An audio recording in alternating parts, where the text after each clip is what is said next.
Market Garden, also known as the Battle of the Bridges, also known as the Saga of the Bridge Too Far. No matter what name this battle goes by, it will probably go down in history as one, if not the most controversial battles in World War II, and rightfully so.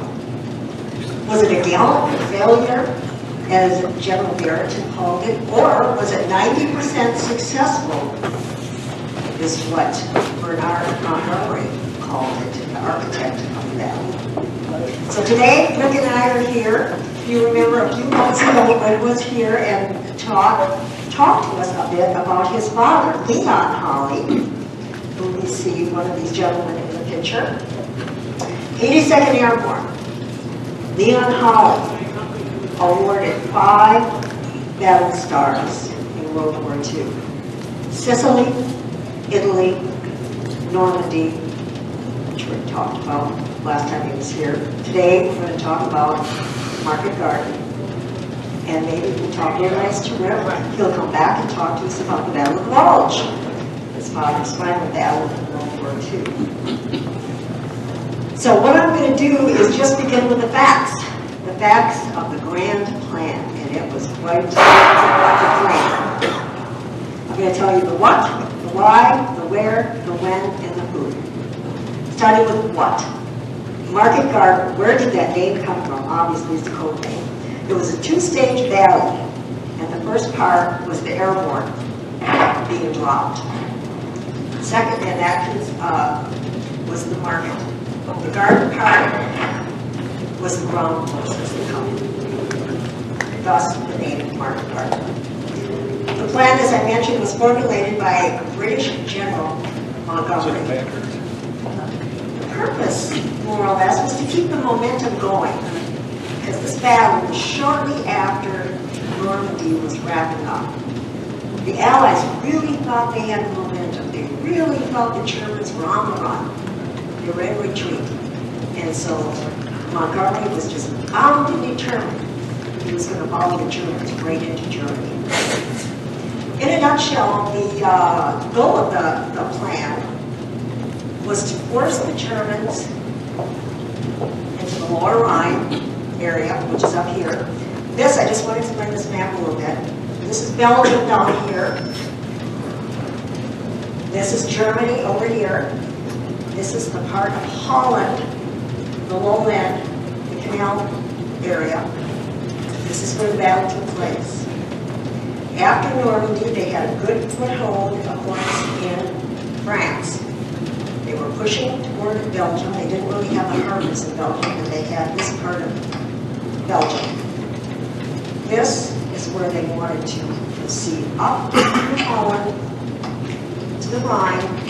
From there, they would go into Germany to the area called the Ruhr, and that was where the German industrial area was, and they were still cranking out war material like crazy, even this late date, late 44.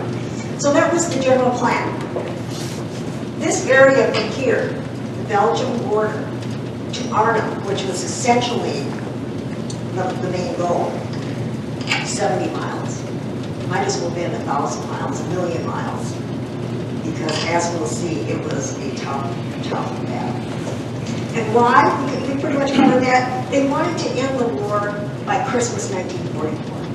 They thought, again, the Germans were in retreat. The high command told the planners that when they got up toward Germany into Holland, all they were going to find was Hitler Youth and old men fighting. Nobody else was left. Again, where? 70 miles. This is not so technically called Hell's Highway by those who had to trod up this stretch. And this was essentially the only road to get from point A to point B. Because this is lowland, this is the main highway, this is where they had to get. Along the way, they had to take a bridge here, a bridge here, a bridge here, a bridge here, and finally, ultimately, the bridge too far. When? September 17th, it's supposed to last maybe a week. Keep in mind, when Montgomery proposed this plan and presented it to General Eisenhower, he quickly approved it. And within 7 days of Eisenhower approving this plan, they were on the move. They were in Belgium. They were going. All right, who's the who in this battle? First of all, the American 101st landed, airdrop here, landing zones, EZs, right here. The 82nd Airborne American here. The British 1st Airborne way up at Arnhem, as well as the Polish paratroopers. Then we have the ground troops, the British ground troops, 30 Corps and 2 other corps. Again, they had to traverse this whole area.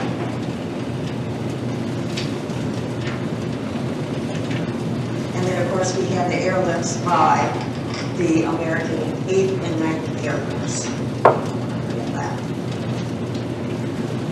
The who. We're still talking about the who. All right, these are the people that were boots on the ground.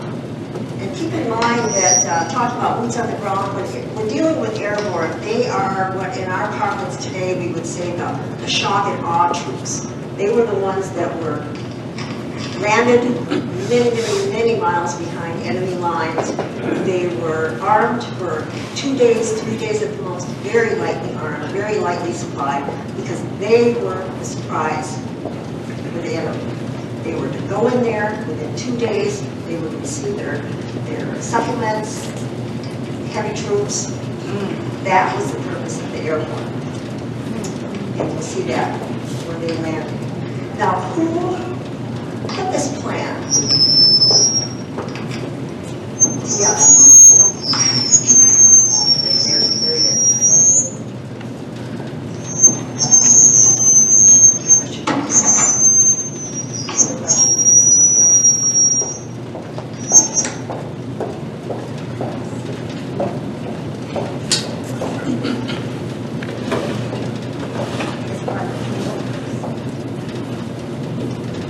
Let's try this. Oh, that works. All right.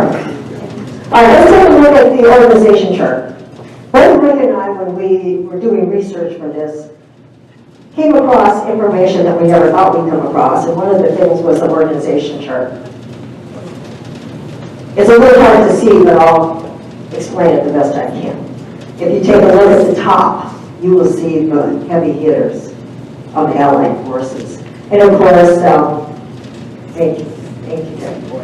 Okay. You see Dwight Eisenhower, of course, Supreme Commander, heavy hitters. But just note, there's a couple of them up there that aren't doing much of anything, including the RAF Bomber Command, no responsibilities. 6th Air Force Army Group, no responsibilities. However, you take a look at Montgomery. This is all under Montgomery. This is what the organization chart was in Martin Gardner. Obviously, this was a British show from beginning to end. Also note, 101st Airborne, 82nd Airborne, under British control Browning. The rule was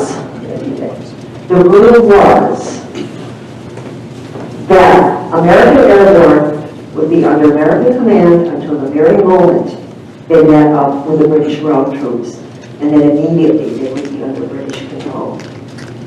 So obviously, this was the British plan, the grand plan.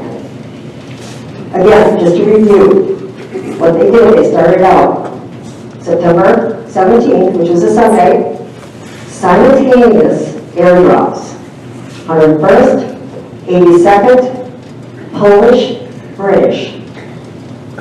At the same time, as soon as they were dropped, the ground troops started to move from the Belgian border, happening all at one time.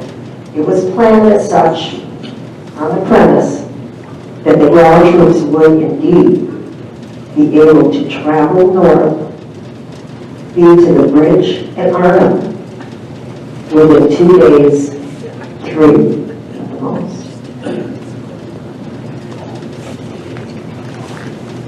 supposed to be a 7-day battle. That's the way it was planned, and we shall see. Now that's the plan. Now Rick is going to step in and he's going to tell us what really happened. Rick? On September 10th, Montgomery met with all the commanders, and I'm going to use Gavin's book here. He talks about what they talked about at that meeting. And Ridgway and Gavin rode together. And Ridgway was the head of the 82nd Airborne for Sicily and Italy. Then Gavin took over. And so they rode together, and during that meeting, Gavin and Ridgway never said a word. But on the way home, here's what Gavin talked about. He said he was concerned about the 5 bridges, because he figures if those bridges get detonated by the Germans, we're going to have airborne forces cut off a lot longer what they got supplies for. And the other thing he concerned with was that the 82nd we brought in on 3 different days. 17th, 55% of their troops and equipment. 18th, 25%, and on the 19th, only 20%. And Gavin thought it's the middle of September, the weather's going to start getting a little iffy in England, and it's also 400 miles to the drop zone. So anything can happen. Those are the 2 major concerns. And also there were 4 photos in the intelligence portion. 4 out of 70 that showed there were tanks around Arnhem. And Eisenhower was more concerned than anybody else. And they thought that the tanks, they were underneath trees, and they really didn't even look operational. In reality, they were the lead elements of General Dietrich's 9th and 10th SS Panzer Divisions. And Dietrich, was, a month before, had his 2 divisions pulled out of the Eastern Front. They had to be rebuilt anyway. So why not send them to the Western Front near the Ruhr pockets where they would be getting the tanks from Ruhr pockets. So Operation Market Garden was set for September 17th. The photograph was on the 5th, and from the 5th to the 20th, these 2 divisions went from 250 tanks and 20,000 men up to 650 tanks and 60,000 men. They would triple in size in 15 days. It was like 2 giant storm clouds. One 9th and 10th Panzer Divisions forming, and the other one, the Operation Market Garden forming in England. Neither one of them were aware what was going to happen, and they would collide at that little town called Arnhem. And the Arnhem was really a quite large city. But also on that meeting that night, as soon as Gavin got done, he wrote a letter to Eisenhower, and he requested that the 82nd Airborne be put under the command of Matthew Ridgway, because Ridgway had command of it, 82nd during Sicily and Italy, and then Gavin took over, and then Ridgway would go up to become head of Allied Airborne Command. And so prior to Normandy, Ridgway asked Gavin to come up, and for 6 months those men planned the airborne portion of the Normandy invasion. And they had one thing in mind: no surprises. There were lots of things that went wrong in Normandy. There were 5 divisions in the Cherbourg Peninsula. All 5 of them tried to get through that little town of St. Mariglis to get to Utah. But Gavin knew how many pieces of artillery, how many tanks, and what types of tanks they had. There were no surprises. A clear Operation Market Garden was planned in less than 30 days, and there were 2 huge surprises. The Dietrich's 9th and 10th SS Panzer Division. That was probably the premise of, well, like someone said, if it could go wrong, it went wrong here. Let's go to September 17th. It was a perfect, beautiful Sunday afternoon. When there were 24 air bases in England, and there were 1,534 C-47s with paratroopers and 491 gliders. That 24 air bases. They would leave England, and it was the very first time they'd had an airborne drop during the day. Sicily, Italy, and Normandy had all been night drops. And Mel, he was saying that he was part of a night drop. So this is the first time they ever had, and it was due to one thing: air superiority. And the air superiority is because, and I've got to stop this right now, because I would not be alive here, standing here talking to you if it wasn't for air superiority. And my dad talked about that, and I'll get into that in a minute. Basically what it was because the RAF and the 8th Air Force for the last 4 years have been going up day and night, month after month, going over bombing Germany. And it was to do one thing: not just bomb Germany, but throughout that German fighter force. So to me, the most compelling figure was that when we went up on that first day, we had, let's see, 550 American fighters, P-47, P-38, P-51s, and 371 British 10-vest Spitfires and Mosquitoes.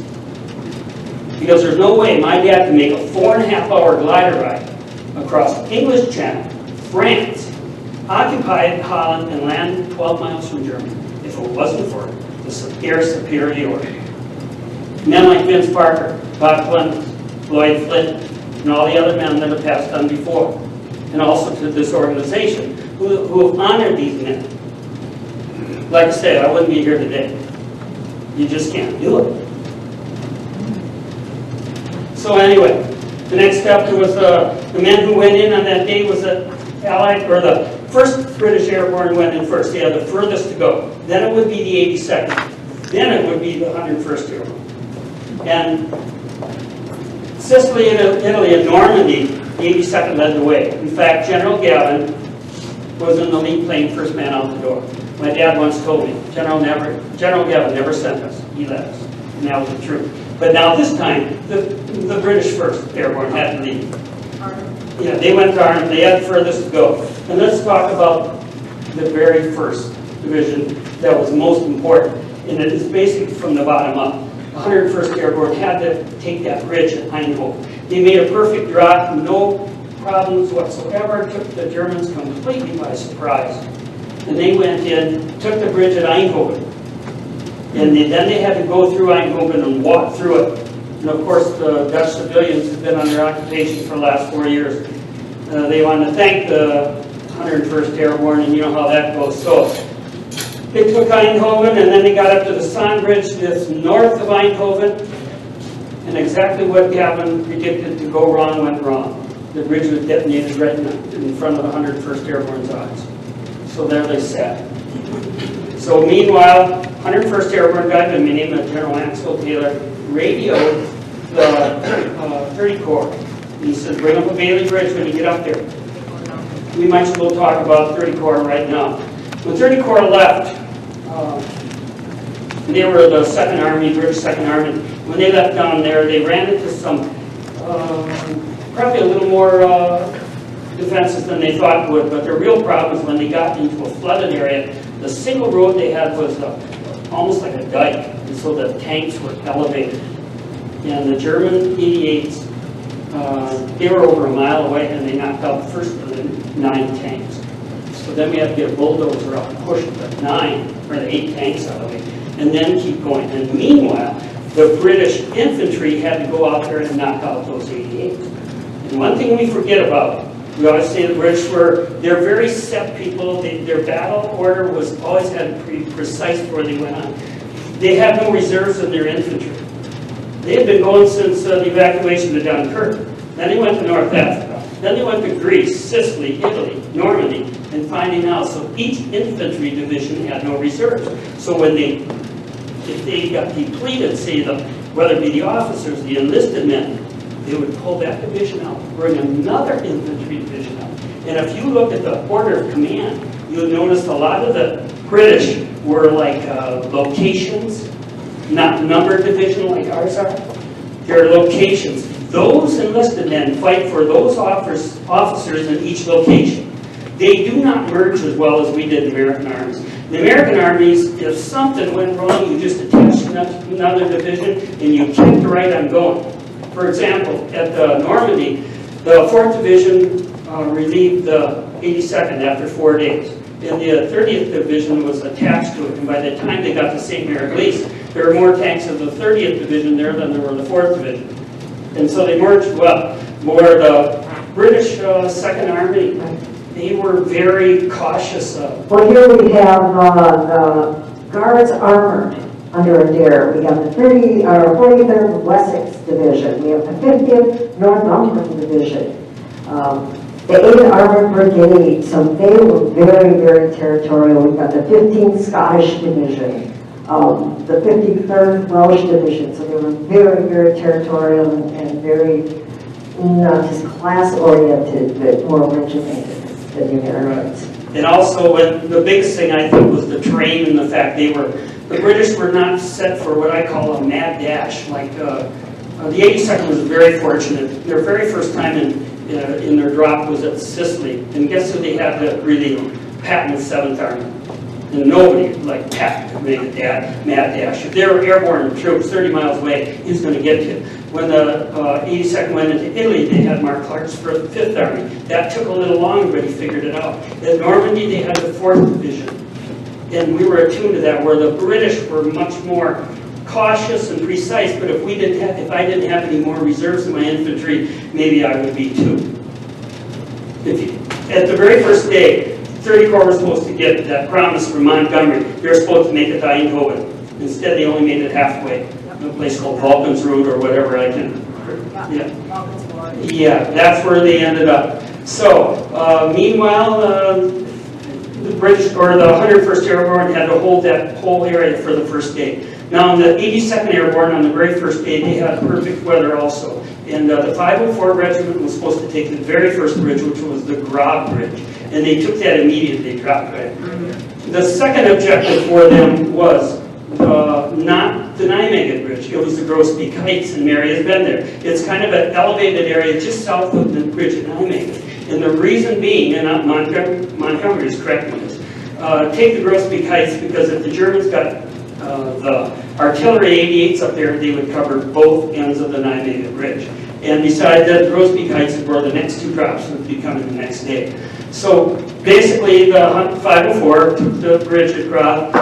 They took both ends of the Groesbeek Heights, and the regimental commander, 508, of Royal Lindquist, was supposed to go to Nijmegen if, as soon as he heard from Gavin, and it was late in the day, it was just about dark, and they couldn't make it. So at the end of the second day, or at the end of the first day at the 82nd Airborne, it just wasn't, they only had half their forces, 55% of their men. So then we'll go to the Arnhem sector.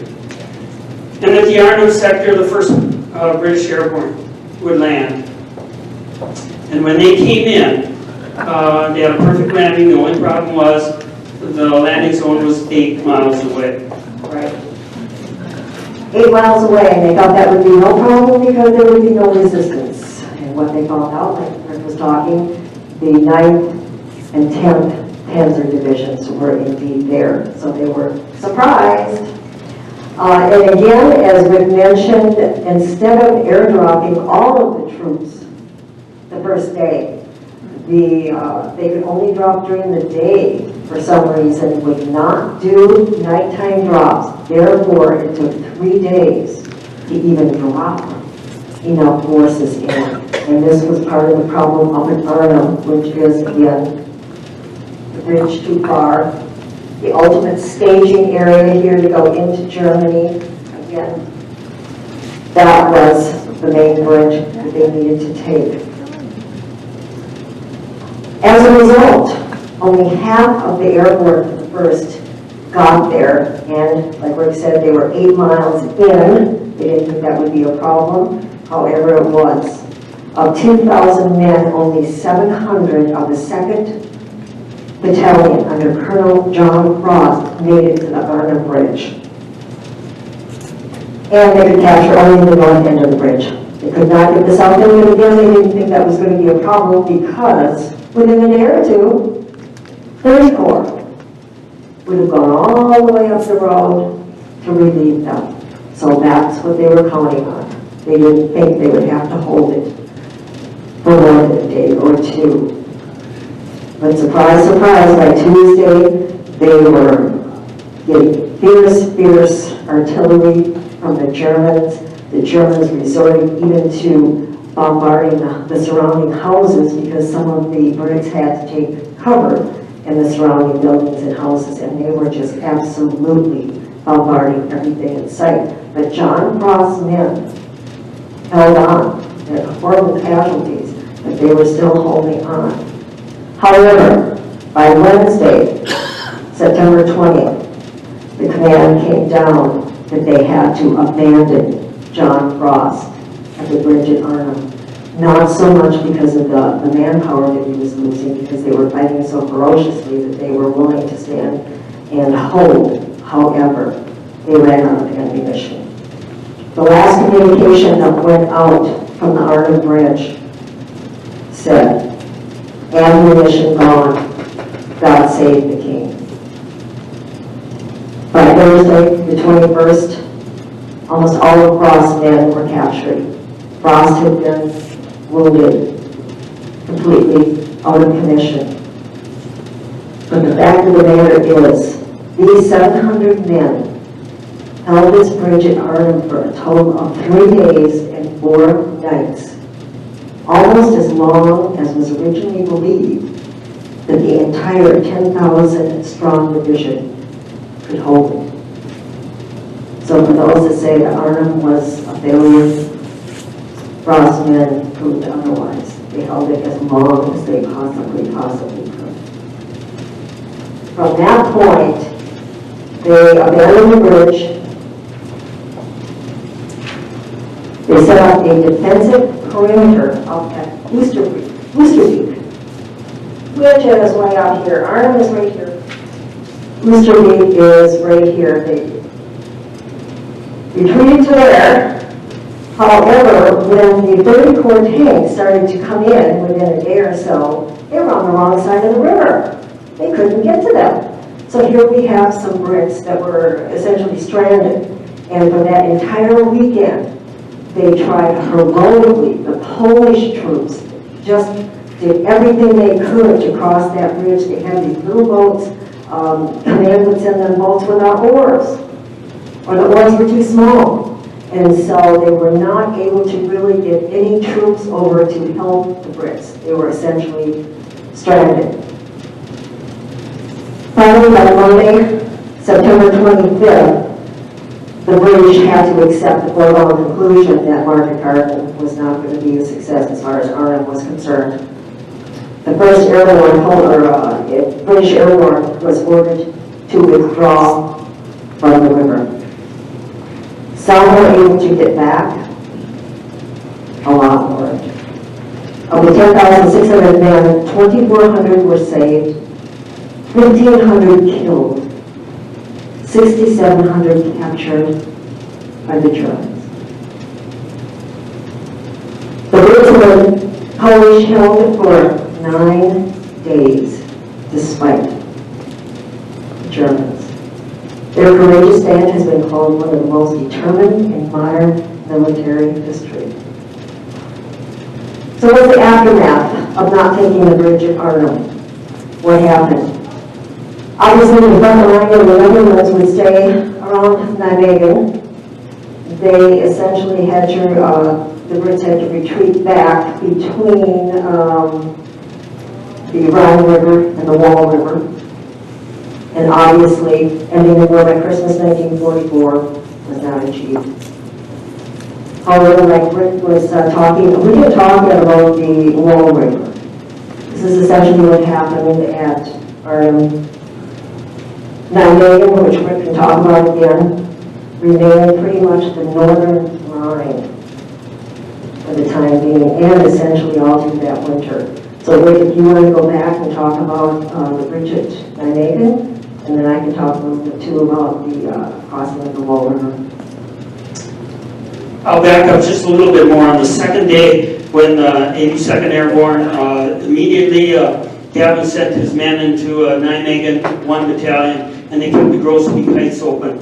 And then they would also, at 6:30 in the morning, there were, he found 4 locations. He was getting reports of attacks from the 9th Panzer Division. 2 of them went up in Nijmegen, another place.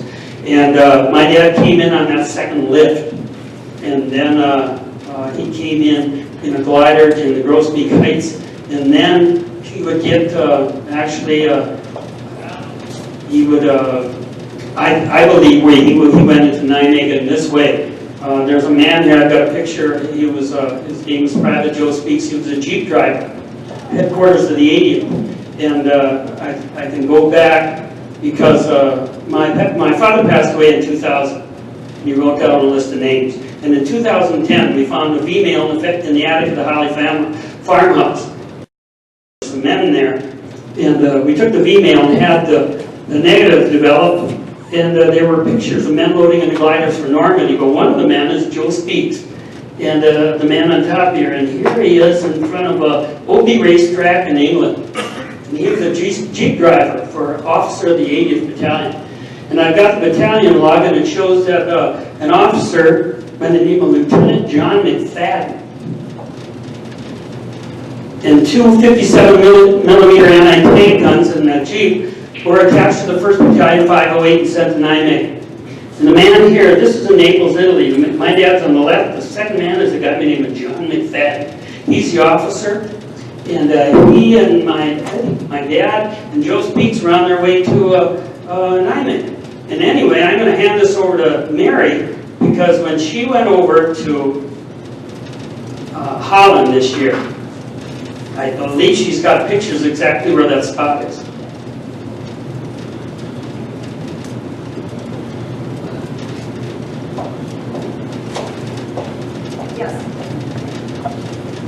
When I went over to Germany, Poland, and Holland this last fall, and when Rick heard that I was going over, he gave me copies of these pictures that they had found the natives in their attic. And he said, Mary, why don't you just take these pictures, and this particular one, somebody, whoops, there goes her hand. And just see if you could find out where my dad and Joe Speaks were. I mean, this was really in the heavy part of the battle. Nijmegen had just been taken, and they were still shelling, and here his father and some of these other guys were evidently on a reconnaissance into the town of Nijmegen. And so I went over, and when I got to Grosbeek, I of course went to the museum there, and I walked in and I met two wonderful people, and I got all the pictures of Leon Holle, Rick's father, and I also got all the pictures, this particular one, and a few more, and I said, you know, I'm just trying to see if I can find out where this place would be. A friend of mine's father took these pictures in September 1944, and they found these pictures a few years ago in the attic. And these people, the museum people at Grosbeek, took one look at these, and they said, we know exactly where that is. Here it was, Road Market in the middle of the town of Nijmegen. And actually, the pictures that Leon had taken were really of the only building still standing after the Battle of Nijmegen. So he gave the exact address of the market, and so sure enough, the next day I went downtown Nijmegen, and I went to the market. It was a Sunday morning, beautiful Sunday morning, all kinds of people, and I went in. It was sort of a circular market, and sure enough, I looked around, and all of a sudden I saw the very building that Leon Holle had taken a picture of 71 years ago. So I was just... My question was this: what the hell was my dad taking pictures for going into a combat zone? Because the next picture she has of it, the buildings are just blown to smithereens. You know? Look at this. This is the way it looked. Most of the buildings, and yet the pictures that his father took a picture of, were really the only ones standing in that market area. And sure enough, 71 years later, we could find those buildings. You see at the bottom of that picture, there are wheels of a Jeep. And I would love to have those, the numbers of that Jeep, because in the other picture of Joe Speaks there, you can read the numbers. And that was taken in Leicester, England. So I think the camera was underneath the seat. And like I say, I talked to Joe Speaks' wife years ago, and she said my dad used to man the .30 caliber machine gun on the passenger for the officer of the 80s, and that was Lieutenant McFadden. So, but anyway, on the second day, they got into Nijmegen, and they just barely got into parts of it. And yeah, but never could. The second drop happened, and later on in the day, it got obvious the elemental surprise was gone. In fact, in 2011, I went to a reunion down in Fort Benning, Georgia, and I ran into a guy who was I Company 508 who had been into Nijmegen. And it's in Gavin's book, or in Phil Nordek's book, actually, and his name was Bob Schneider. And he says that evening, Colonel Mendez comes up to I Company and says, "Who's in command here?" And he says, Corporal Bob Schneider raised his hand. He said, well, I guess I am. They had lost their captain, their lieutenants, and all their sergeants. And that was, it was welcome to Nijmegen, and that was their first day of combat. So they didn't get in very far. And on the next day, in that day, there was a airborne lift. And on the third day at Nijmegen, that was when 30 Corps did finally get to the western edge of Nijmegen at noon. And then at that point, all they've got is an urban area, and the tank commanders are more concerned about men with Panzerfaust, because the Germans had totally infiltrated the area, and they're more worried about getting shot from behind the tanks. So Gavin called up a man by the name of Colonel Ben Vandervoort, who was head of the 2nd Battalion 505 Regimental Combat Team, and he had been awarded a DSC by Patton in Sicily. And he says, I helped Patton get through a couple cities in Sicily. He says, here's how we do it. He says, we call it mouse holing. He says, the very first tank lines up. He says, we're going to go right down the main road. And he says, the paratroopers will be on the left and paratroopers on the right. And you'll go along the houses, and with hand signals, the even number tanks, 2nd, 4th, 6th, 8th, will work on the left. The odd number will work on the right. You shoot a hole in a building, and then you go to the 1st floor, 2nd floor, and get rid of the SS troops along each side. And they did that from noon until 5:30. At 5:30 at the Nijmegen Bridge, there they stopped. They were within sight of it, a place called Hunter Park. And it took that long to get there. At that point, on the following day, well, at 5:30 on the third day, then Gavin met with all the commanders of the British 30 Corps and realized they had to take the Nijmegen Bridge. And they asked him, well, how do you take the bridge? And they said both ends at once. So Gavin called up 504 Regimental Commander, a guy named Rube Tucker, and he brought with him Major Julian Cook. And the two of them crawled over this dike. And the Wall River is 600 yards wide. And he asked Major Cook, Regimental Rube Tucker, same way, how do you take a bridge? They said both ends at once. So they brought up H&I companies up there. And basically, 30 Corps said, we've got boats, but they're way ahead back in the 101st Airborne Sector. So they had to go bring these boats up. They were going to make it a night river crossing. And it's... Go ahead, Mary. Yeah, I can go ahead. Go ahead. This is from a brochure that the director of that museum that I was at had this brochure, and this is what the Dutch, how they summarized that Rick was just talking about crossing the Wall River. Wednesday, September 20th, 1944, during the Second World War, the American Army undertook a bold venture at the river wall in Nijmegen. Using simple canvas boats, troops crossed the river in broad daylight while under enemy fire. The aim was to capture the bridge of Nijmegen, so that the advancing Allied Army would have safe passage on the way to Arnhem. The wall crossing, carried out by American units of the 82nd Airborne, supported by the 307th Engineering Battalion, is considered by the U.S. Army to be one of the most heroic actions from the military history of the Second World War. On September 17, 1944, the American troops landed in Nijmegen. Their assignment was to capture the bridges over the river wall. On the evening of the first day, Allied units moved into Nijmegen. At the wall bridge, they encountered heavy opposition, and the bridges remained in German hands. This brought the advance of the Allied forces to a complete halt. However, Major General James Gavin and Major Julian Cook were determined to capture the bridges.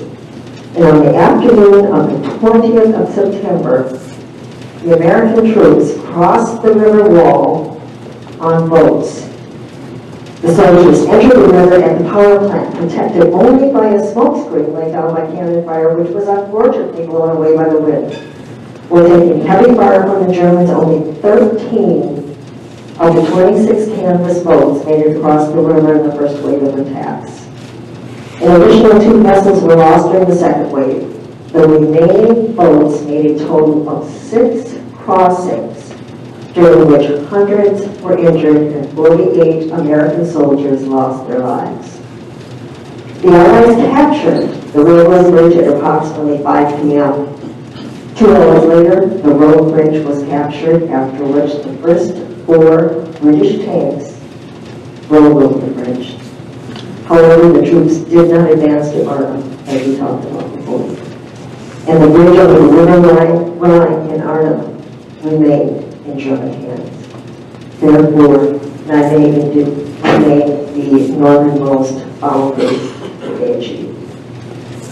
There are 2 men that were in the Wall River crossing. They're from Minnesota. One was the regimental chaplain, a man by the name of Delbert Keel from Alexandria, Minnesota. He didn't have to go, he volunteered. And he was wounded, awarded Silver Star. I've got a picture of the other man.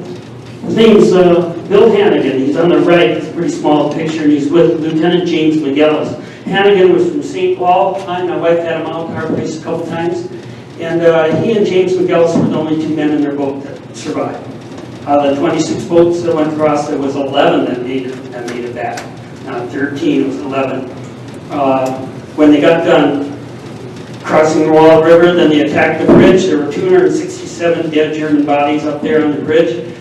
Meanwhile, they attacked, they did that, the 2nd Battalion 505 crossed from the southern end of the bridge, and there were 2 tanks on the edge of the bridge that couldn't be moved. So they sent 8 men glidermen that pushed up to 57 millimeter anti-tank guns. And the 505 lost over half their men, 504 lost over half their men. There were 2 presidential unit citations in Operation Market Garden, one to the 504 and the other one to the 505. Also the Dutch the Dutch government has what they call the Royal Order of William Nassau. And it's been given once to a foreign unit, and it was to the 82nd Airborne. And in this display case here, it's the orange lanyard on the left. My dad wears it. So on which day was it secured? It was secured on the 20th. It was by Wednesday already. So they went in on Sunday. By Wednesday, it was already secured. Compare that to Arnhem. By Wednesday, they were abandoning John Frost at the Arnhem Bridge and taking refuge in their defensive perimeter. So, vast difference. Let's talk about the losses a little bit. These are just numbers that I was able to find. They're not real easy to find online, but 82nd Airborne losses, initially 1,400 casualties, and then by November 11th, General Gavin began taking his 82nd troops out after he had suffered nearly 1,700 more casualties.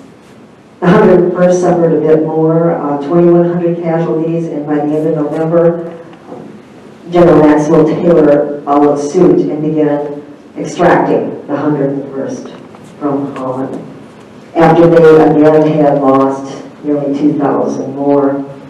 The 1st British Airborne, as we talked about before, stayed with numbers, 75% casualties.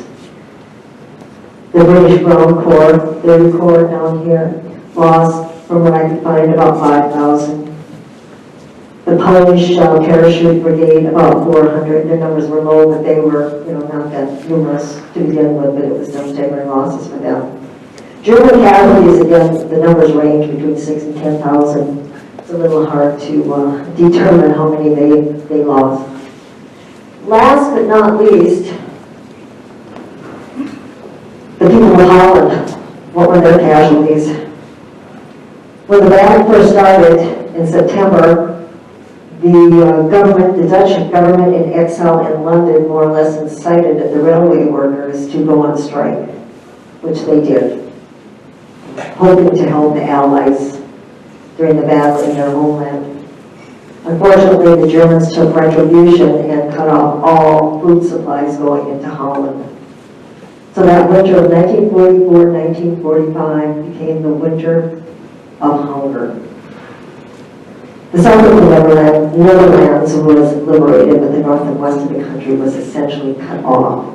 And there was really a no man's land between the Wall River and the Rhine River. Their rations had been cut and cut and cut again, so they were down to about 500 calories a day. And not only food was rationed, but coal and fuel. They started burning every tree they could. They burned their furniture, they burned books, everything to stay alive during that winter. They ended up eating tulip bulbs for nutrition.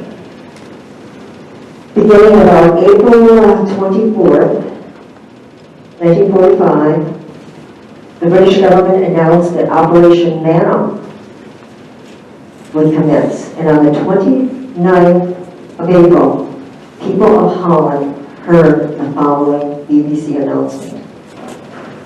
Bombers from the Royal Air Force had just taken off from their bases in England to drop food supplies to the Dutch population in enemy-occupied territory. A 17-year-old student at the time wrote the following. There are no words to describe the emotional experience on that Sunday afternoon when the 300 four-engine Lancasters flying exceptionally low suddenly filled the western horizon. I saw one could see the gunners waving in their turrets, a marvelous sight. One Lancaster roared over the town at 70 feet. I saw the aircraft tacking between the church steeples and drop its bags into the south. Everywhere we looked, bombers could be seen. No one remained inside, and everybody dared to wave cloths and flags. What a feast! Everyone was excited with joy. The war must be soon over. And it was indeed soon over, but they suffered terribly. Of the 3,100 flights made by British Bomber Command was joined by the Americans in Operation Callahan about May 1st. And they, again, dropped thousands of tons and tons of food to these poor Dutch people that were literally starving to death. Over that winter, it is estimated that between 20 and 30,000 people of Holland died of starvation.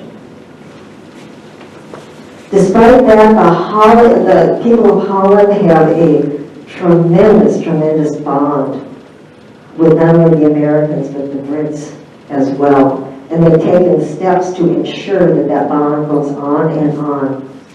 When I was at Booster Week, and that was the museum of the British Airborne, 1st Airborne, a wonderful museum there. And out of the grounds, there was this memorial. It was a plaque, and I'd like to read it to you. And keep in mind, this is a plaque talking to the people of Holland from the people of Britain. It says, to the people of Gelderland, 50 years ago, the British and Polish airborne soldiers fought here against overwhelming odds to open the way into Germany and bring the war to an early end. Instead, we brought death and destruction for which you have never blamed us. This stone marks our admiration for your great courage, remembering especially the women who tended our wounded. In the long winter that followed, your families risked death by hiding Allied soldiers and airmen, while members of the resistance helped many to safety. You took us into your home as fugitives and friends. We took you forever into our hearts. This strong bond will continue long after we are all gone. September 1944 to September 1994. Also, another memorial that the people of Holland have built, and this is a little bit bigger than that memorial at Arnhem. This is a bridge, a big bridge, and it happens to be at the very site of the Wall River crossing. When I was in the museum at Grosbeek, the director of the museum went to his briefcase and dug all of this brochure, and he just said, you need to take this brochure home with you. And I said, are you sure? And he said, well, it's my last copy and it's out of print, but I want you to have it. And it's a brochure talking about the overspeak, what they call the overspeak, which is the crossing. And again, I'd like to read something written by the Dutch people memorializing the crossing of the Wall River. And this is the beautiful, beautiful bridge that they built. The bridge opened on November 23rd, 2013. It connects the bank of the river wall and then made it at the same location where the American soldiers made their heroic crossing on September 20th, 1944. During this military action, 48 soldiers lost their lives in one afternoon. The work of art is what they consider the bridge, a work of art. Consists of light and time and refers to this historic event. During twilight, after the city lights of Nijmegen had been switched on, the 48 pairs of lights on the bridge will light one by one at the pace of a slow march. The lights will start to turn on from the south riverbank, progressively illuminating the 950-meter long route, taking approximately 12 minutes to complete the crossing of light. After the first pair of lights on the north riverbank have been switched on, the floodlights will be switched on as well, making the beautiful bridge visible at night in all its glory. The work of art is a discreet, daily tribute to the soldiers and liberators of the Netherlands who lost their lives during the crossing. The people of Holland indeed will never forget what the Americans and the Brits did for them. So, did Market Garden, what was it? A gallant failure? Or was it 90% successful? I guess we may never know, and there were many flaws in the battle. And I know we all like to do Monday morning quarterbacking, and Rick, what do you think was the biggest flaw in the plan, in the grand scheme of things? Not enough airborne planning, 30 days instead of 6 months like Gavin Ridgway did for Normandy. That'd be my guess. On a personal note, this is my dad's buddy here, Private Charles Russell. He was killed October 1st, south of Mook, which was Gavin's headquarters. But he was not one of the originals. He was only 19 years old, and he's not been any glider coach. But in 2000, my father was diagnosed with bone cancer, and he wrote down a list of names. He was gone in 2 months. And in 2010 is when we found that email in the attic of the Holle farmhouse. In 2011, I and my wife went down to a reunion of the 82nd Airborne, Fort Benning, Georgia, and there I was introduced to a man by the name of Ray Farr. He was a World War II veteran, 80th Battalion, same as my dad. I showed him the glider pictures, and I also showed him a list of the names. And so that winter, in 2011, February, Ray Farr and I went to Belgium, and we found Private Charles Russell's grave at the cemetery of the Ardennes. While we were over there, we also decided to look up other men. And then on October 18th, my dad's buddy, best friend, Bill Jackson, was awarded the Silver Star down by a place called the Kuiper Woods, which is not far from Germany. He's in a lot of the glider pictures of my dad. And he's Leicester, England, Naples, but I'll show you the most important picture. This picture right here is these four men. Jackson is on the left. John Boss is next, my dad is next, and you'll see this is just before Normandy.